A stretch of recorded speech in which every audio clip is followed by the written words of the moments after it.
My dear friends and professionalist, I am Uday Singh advocate speaking. ಇವತ್ತು ನಾನು ಇನ್ನೊಂದು ವಿಷಯವನ್ನು ಇಟ್ಕೊಂಡು ನಿಮ್ಮ ಮುಂದೆ ಬಂದಿದ್ದೀನಿ.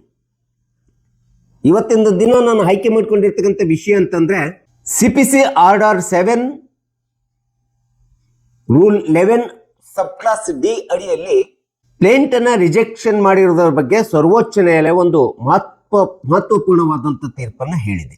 ಸುಪ್ರೀಂ ಕೋರ್ಟ್ ಸುಮಾರು 38 ವರ್ಷಗಳ ಕಾಲ ವಿಳಂಬವಾಗಿರುವಂತ ಅಥವಾ ವಿಳಂಬದ ಒಂದು ದಾವೆಯನ್ನ ಸೂಟನ್ನ ನ್ಯಾಯಾಲಯದಲ್ಲಿ ಹಾಕಿರ್ತಕ್ಕಂಥದ್ದನ್ನ CPC 1998 ಆರ್ಡರ್ 7 ರೂಲ್ 11 ಡಿ ಅಡಿ ಒಳಗಡೆ ವಜಾಗೊಳಿಸಿರ್ತಕ್ಕಂಥದ್ರ ಬಗ್ಗೆ ಒಂದು ತೀರ್ಪನ್ನು ಕೊಟ್ಟಿರ್ತಕ್ಕಂಥದ್ದನ್ನು ನಾವು ಈ ವಿಡಿಯೋ ಮೂಲಕ ತಿಳ್ಕೊಳ್ಳಿಕ್ಕೆ ಪ್ರಯತ್ನ ಮಾಡೋಣ.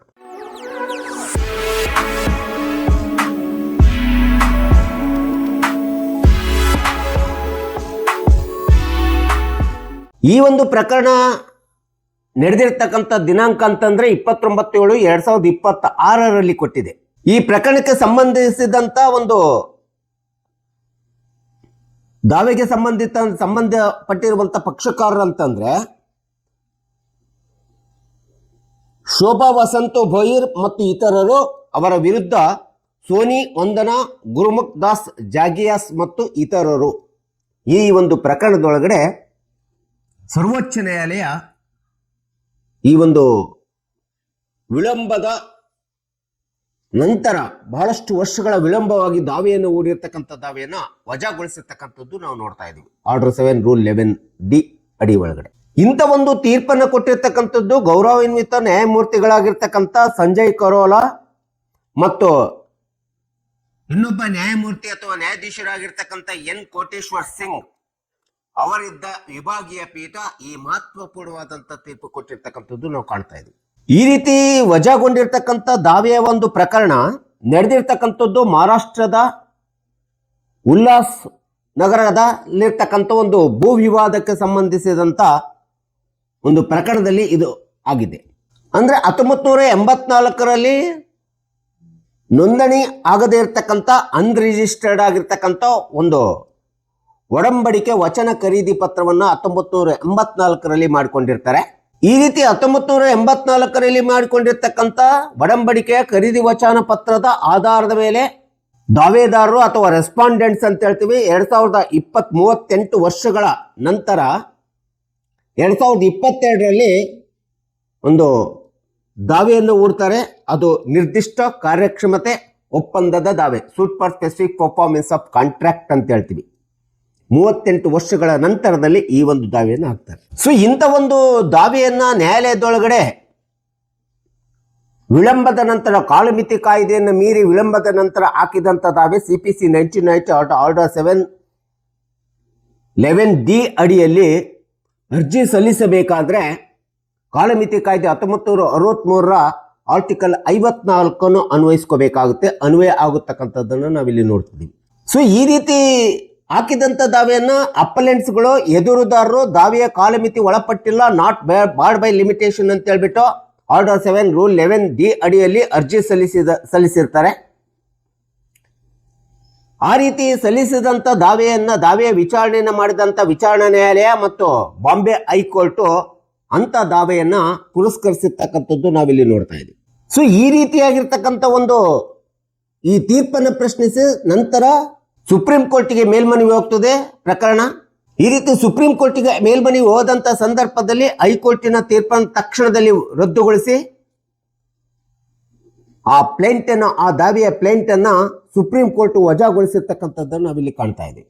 ಹೀಗಾಗಿ ಯಾವುದೇ ಒಂದು ದಾವೆಯನ್ನು ನಾವು ಹಾಕ್ಬೇಕಾದ್ರೆ ಕಾಲಮಿತಿ ಕಾಯ್ದೆಗೆ ಒಳಪಟ್ಟಿರ್ತಕ್ಕಂಥ ಅದನ್ನ ಪರಿಗಣನೆಗೆ ತೆಗೆದುಕೊಂಡ್ಬಿಟ್ಟು ಕಾಲಮಿತಿ ಕಾಯ್ದೆಯನ್ನ ಮೀರಿ ದಾವೆಯನ್ನು ಹಾಕ್ಲಿಕ್ಕೆ ಅವಕಾಶವಿಲ್ಲ ಎಂಬತಕ್ಕಂಥದ್ದನ್ನ ಈ ಒಂದು ಪ್ರಕರಣದಲ್ಲಿ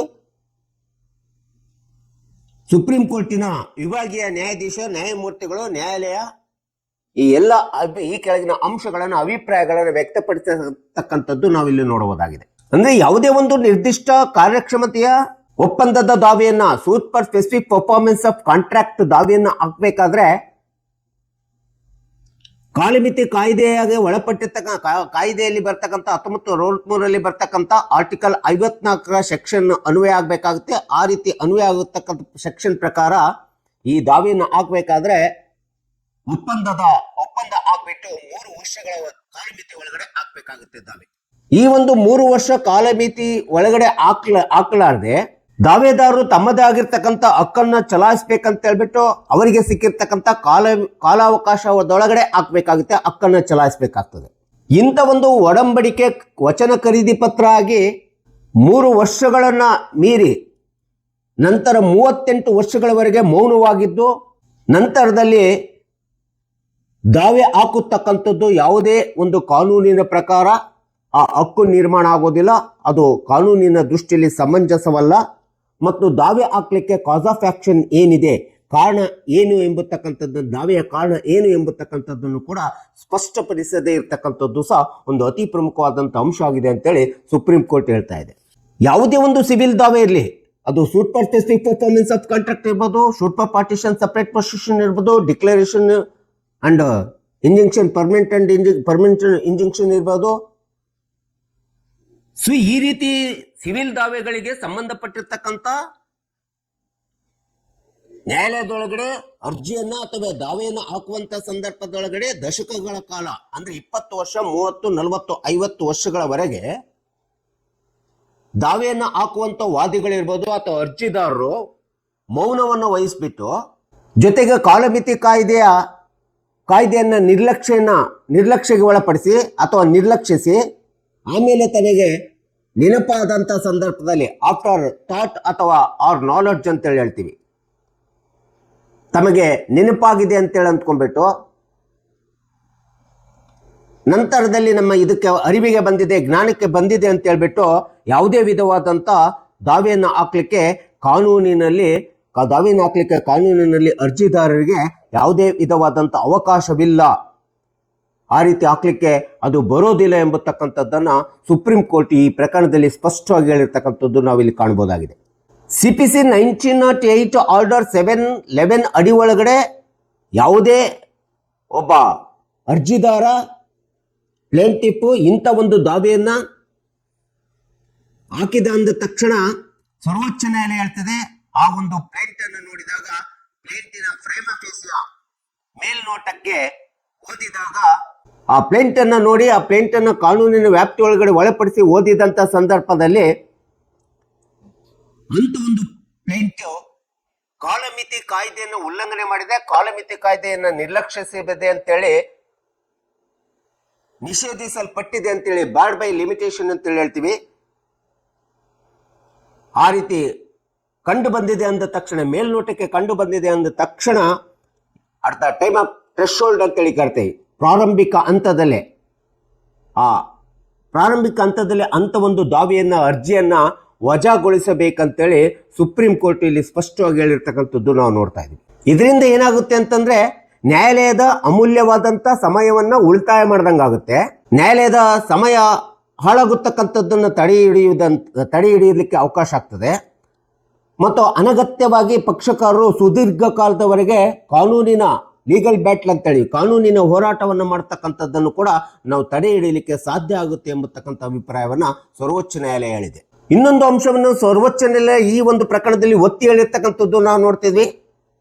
ಯಾವುದೇ ಒಂದು ಒಪ್ಪಂದಗಳನ್ನ, ಒಡಂಬಡಿಕೆಗಳನ್ನ ಅಥವಾ ಖರೀದಿ ಒಪ್ಪಂದಗಳನ್ನ ಮಾರಾಟವನ್ನ ಮಾಡ್ಕೊಂಡ್ಬಿಟ್ಟು ಹಳೆಯದಾಗಿರ್ತಕ್ಕಂಥ ಸುಮಾರು 30 ವರ್ಷ 20 ವರ್ಷ 40 ವರ್ಷ ಹಳೆಯದಾದಂಥ ಮಾರಾಟಗಳ ಅಥವಾ ಒಪ್ಪಂದಗಳ ಒಡಂಬಡಿಕೆಗಳ ಆಧಾರದ ಮೇಲೆ ಈ ರೀತಿಯಾಗಿರ್ತಕ್ಕಂಥ ಹಾಕುವಂಥ ದಾವೆಗಳೇನಿದ್ದಾವಲ್ಲ ಆ ದಾವೆಗಳನ್ನ ಒಂದು ವೇಳೆ ಆರ್ಡರ್ 7 ರೂಲ್ 11 ಅಡಿಯಲ್ಲಿ ಹಾಕಿದಂಥ ಸಂದರ್ಭದಲ್ಲಿ ತಕ್ಷಣದಲ್ಲಿ ಅಂಥ ಒಂದು ದಾವೆಗಳನ್ನ ವಜಾಗೊಳಿಸತಕ್ಕಂಥದ್ದು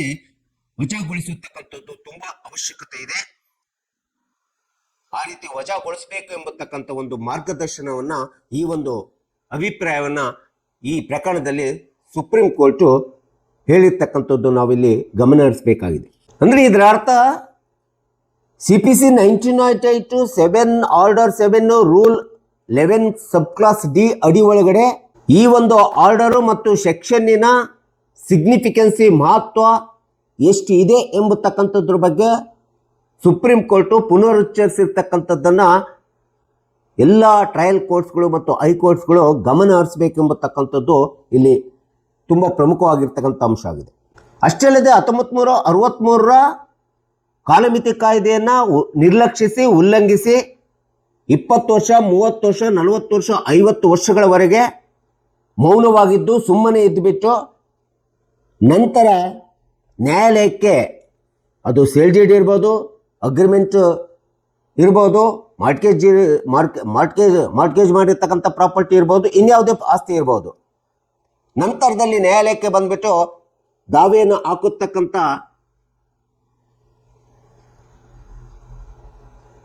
ಸಲ್ಲಿಸುವಂಥದ್ದೇನಿದೆ ಇದು ಅವರು ಸಂಪೂರ್ಣವಾಗಿ ದಾವೆಯ ದುರುದ್ದೇಶದಿಂದ ಕೂಡಿರ್ತದೆ. ಹಾಕುವಂಥ ದಾವೆ ಅವರ ಉದ್ದೇಶ ಸರಿ ಇರೋದಿಲ್ಲ, ತುಂಬ ದುರುದ್ದೇಶದಿಂದ ಇರತಕ್ಕಂಥದ್ದಾಗಿರ್ತದೆ. ಮತ್ತು ಅಂಥ ದಾವೆ ಅಬ್ಯೂಸಸ್ ದ ಕೋರ್ಟ್ ಪ್ರೊಸೆಸ್ ಅಂತೇಳಿ ಹೇಳ್ತದೆ ಸರ್ವೋಚ್ಚ ನ್ಯಾಯಾಲಯ. ನ್ಯಾಯಾಲಯದ ವಿಧಾನವನ್ನು ದುರುಪಯೋಗಪಡಿಸ್ಕೊಳ್ಳಿಕ್ಕೆ ಅವಕಾಶ ಮಾಡಿಕೊಟ್ಟಂತಾಗುತ್ತೆ ಅಂಥ ದಾವೆಗಳು. ಸೊ ಆ ರೀತಿ ದುರುದ್ದೇಶವನ್ನು ಹೊಂದ್ಬಿಟ್ಟು ಮತ್ತು ನ್ಯಾಯಾಲಯದ ಪ್ರಕ್ರಿಯೆಯನ್ನು, ಪ್ರೊಸೆಸ್ ಆಫ್ ಕೋರ್ಟನ್ನು ಅಬ್ಯೂಸ್ ಮಾಡಿಕೊಳ್ಳತಕ್ಕಂಥದ್ದು, ದುರುಪಯೋಗ ಮಾಡಿಕೊಳ್ಳುವಂಥ ಉದ್ದೇಶವನ್ನು ಹೊಂದಿರತಕ್ಕಂಥ ಯಾವುದೇ ದಾವೆಗಳನ್ನು ತಕ್ಷಣದಲ್ಲಿ ವಜಾಗೊಳಿಸಬೇಕೆಂಬತಕ್ಕಂಥ ಮಹತ್ವಪೂರ್ಣವಾದಂಥ ತೀರ್ಪನ್ನು ಸುಪ್ರೀಂ ಕೋರ್ಟ್ ಈ ಪ್ರಕರಣದಲ್ಲಿ ಹೇಳಿರ್ತಕ್ಕಂಥದ್ದು ನಾವು ಕಾಣ್ತಾ ಇದ್ದೀವಿ. ಸೊ ಈ ರೀತಿಯಾದಂಥ ಇಂಥ ಒಂದು ಪ್ರಕರಣ ಬಂದಿರತಕ್ಕಂಥದ್ದು ಅದು ವಿಶೇಷವಾಗಿ ಈ ವರ್ಷ 2026ರಲ್ಲಿ ಈ ಪ್ರಕರಣ ಜುಲೈ 29ರಂದು ಸರ್ವೋಚ್ಚ ನ್ಯಾಯಾಲಯ ಹೇಳಿದೆ. ಈ ಒಂದು ಪ್ರಕರಣದಿಂದ ಏನಾಗಿದೆ ಅಂತಂದ್ರೆ, ಯಾವುದೇ ಒಂದು ಆಸ್ತಿಯನ್ನ ಮಾರಾಟ ಮಾಡಿದಂಥ ವ್ಯಕ್ತಿ ಯಾರೋ ಇರ್ತಾನೆ, ಮಾರಾಟ ಮಾಡಿ ಅವನು ಸತ್ತೋಗಿರ್ತಾನೆ. ನಂತರದಲ್ಲಿ ಖರೀದಿದಾರ ಮತ್ತು ಖರೀದಿದಾರರ ಒಂದು ಲೀಗಲ್ ಏಡ್ಸ್ಗಳ ವಿರುದ್ಧವಾಗಿ ಮಾರಾಟ ಮಾಡಿದಂಥ ಲೀಗಲ್ ಏಡ್ಸ್ಗಳು ಬಂದ್ಬಿಟ್ಟು ಇದು ನಮ್ಮ ಅಜ್ಜ ಅಪ್ಪ ಮಾರಿದಂಥ ಆಸ್ತಿ ಅಂತ ಹೇಳ್ಬಿಟ್ಟು ದಾವೆ ಹಾಕತಕ್ಕಂಥ ಏನಿದೆಯಲ್ಲ ಅಂಥ ದಾವೆಯನ್ನು ಆರ್ಡರ್ 7 ರೂಲ್ 11D ಸಬ್ ಕ್ಲಾಸ್ ಡಿ ಅಡಿ ಒಳಗಡೆ ವಜಾಗೊಳಿಸತಕ್ಕಂಥದ್ದು ಕಾನೂನುಬದ್ಧವಾದಂಥ ಅಂಶ ಅಂತ ಹೇಳ್ಬಿಟ್ಟು ಸುಪ್ರೀಂ ಕೋರ್ಟು ಈ ಒಂದು ರಿಜೆಕ್ಷನ್ ಆಫ್ ಪ್ಲೇಂಟ್ನ ಆರ್ಡರ್ 7 ರೂಲ್ 11Dನ ಒಂದು ಪ್ರಾಮುಖ್ಯತೆಯನ್ನು ಪುನರುಚ್ಚಾರ ಮಾಡಿಸಿರ್ತಕ್ಕಂಥದ್ದು ಒಂದು ಐತಿಹಾಸಿಕವಾದಂಥ ತೀರ್ಪು ಅಂತೇಳಿ. ಸೊ ಪಕ್ಷಕಾರರು ಮತ್ತು ಸಾರ್ವಜನಿಕರು ಈ ಒಂದು ತೀರ್ಪಿನ ಬಗ್ಗೆ ಮಹತ್ವವನ್ನು ವಹಿಸಲಿ ಎಂಬತಕ್ಕಂಥ ಹಿನ್ನೆಲೆಯನ್ನು ಇಟ್ಕೊಂಡು, ತಿಳ್ಕೊಳ್ಳಿ ಎಂಬತಕ್ಕಂಥ ಹಿನ್ನೆಲೆಯನ್ನು ಇಟ್ಕೊಂಡು ನಾನು ಈ ವಿಡಿಯೋನ ಮಾಡಿದ್ದೀನಿ. ದಯವಿಟ್ಟು ನನ್ನ ವಿಡಿಯೋ ಇಷ್ಟ ಆಗಿದ್ದರೆ ಶೇರ್ ಮಾಡಿ, ಲೈಕ್ ಮಾಡಿ, ಕಮೆಂಟ್ ಮಾಡಿ ಮತ್ತು ನನ್ನ ಚಾನೆಲ್ಗೆ ಇನ್ನೂ ಯಾರ್ಯಾರು ಸಬ್ಸ್ಕ್ರೈಬ್ ಆಗಿಲ್ಲ ನೀವೆಲ್ಲರೂ ಸಬ್ಸ್ಕ್ರೈಬ್ ಆಗಬೇಕಂತ ಕೇಳ್ಕೊಳ್ತಾ ಇವತ್ತಿನ ವಿಷಯಕ್ಕೆ ವಿರಾಮವನ್ನು ಹೇಳ್ತೀನಿ. ಇನ್ನೊಂದು ವಿಷಯವನ್ನು ತೆಗೆದುಕೊಂಡು ನಿಮ್ಮ ಮುಂದೆ ಬರ್ತೀನಿ. ಜೈ ಹಿಂದ್, ಜೈ ಕರ್ನಾಟಕ.